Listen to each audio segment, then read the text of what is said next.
जय प्रयागराज, जय महाकुंभ। हम भारतीयों की एक आदत होती है जबरन सुझाव या राय देने की। यहाँ पर भी हम वही काम करने जा रहे हैं महाकुंभ को लेकर।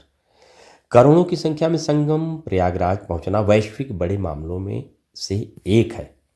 खुली छूट बड़ी समस्या। धर्म में किसी तरह का कोई प्रतिबंध नहीं होना चाहिए, पर अनुशासन तो आवश्यक है।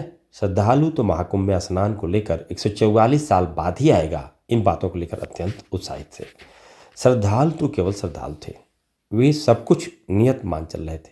हमें लगता है महाकुंभ में भगदड़ न मचे, इसके लिए ऑनलाइन निःशुल्क रजिस्ट्रेशन अनिवार्य कर दिया जाना चाहिए, जिससे व्यवस्था के मुताबिक ही लोग पहुंच सके। पहले आओ पहले पाओ के सिद्धांत पर व्यवस्था कर दी जानी चाहिए। छोटी मुंह बड़ी बात। हम तो छोटी मुंह बड़ी बात कर रहा हूँ। आप कह सकते हैं कि आप कौन हैं सुझाव दे रहे हैं। कल्पवासी साधु संतों के लिए भी यह रजिस्ट्रेशन अनिवार्य हो, बस उन्हें वहाँ रुकना है, इस हिसाब से रजिस्ट्रेशन हो। हम भी गए थे। व्यवस्थाओं के बीच कुछ समस्याएं इसलिए भी आई कि लोगों का दबाव होता है कि आप वहाँ पर हैं तो हमें भी स्नान करा दीजिए। अब वह जो अधिकारी हो या वर्दी वाला हो, अपना संबंध बनाए रखने के लिए नियमों को ताक पर रखकर गाड़ियों को कुंभ मार्ग में जाने देता है। हो गई समस्या। रजिस्ट्रेशन में दिन, तारीख, लोकेशन, टाइम का उल्लेख अनिवार्य रूप से होना चाहिए, ताकि वह रजिस्ट्रेशन उतने ही समय के लिए कारगर हो, और जो भी इस नियम का पालन न करे उसके विरुद्ध कार्रवाई की व्यवस्था भी होनी चाहिए। अनुभवहीन व्यक्ति का राय का क्या मतलब। हम लोग भी स्नान करने के लिए गए थे तो आना जाना दोनों करीब 28 किलोमीटर पैदल यात्रा हो गई। धर्म कार्य हो या कोई और भी कार्य हो, हम आप अपने प्रभाव का इस्तेमाल करके संगम तक गाड़ी से पहुंच गए तो माँ गंगा क्या खुश हो जाएंगे। उनसे क्या कोई चीज छिपी है? नहीं। फिर हमें किसी दूसरे को कष्ट देकर खुद का काम बनाना नहीं, बल्कि खुद का काम बिगाड़ना है। मुझे लगता है अध्यात्म ऐसा ही है। प्रवेश द्वार और निकासी द्वार अलग अलग हो। लोकसभा चुनाव के पैटर्न पर प्रवेश द्वार और निकासी द्वार पर लोकल पुलिस के बजाय अर्धसैनिक बलों को तैनात किया जाना चाहिए। इस नियम को लागू करने से पूर्व अभी से या कम से कम 1 वर्ष पूर्व ही प्रचार प्रसार किया जाना चाहिए, और रजिस्ट्रेशन का काम भी अर्धकुंभ, कुंभ या महाकुंभ सभी में इसका पालन किया जाना चाहिए। रजिस्ट्रेशन का कार्य भी 1 वर्ष पूर्व किया जाना चाहिए। रजिस्ट्रेशन पर बार कोड हो जो समय से एक्टिव हो और समय के साथ समाप्त भी हो जाए। कुंभ में जाने के लिए निजी वाहनों पर पूर्ण रोक लगे। जाम की स्थिति या भगदड़ से बचने के लिए प्रयागराज के अलावा अन्य वाहनों को कुंभ तक प्रयागराज शहर में जाने से पूर्व ही प्रतिबंधित कर दिया जाना चाहिए।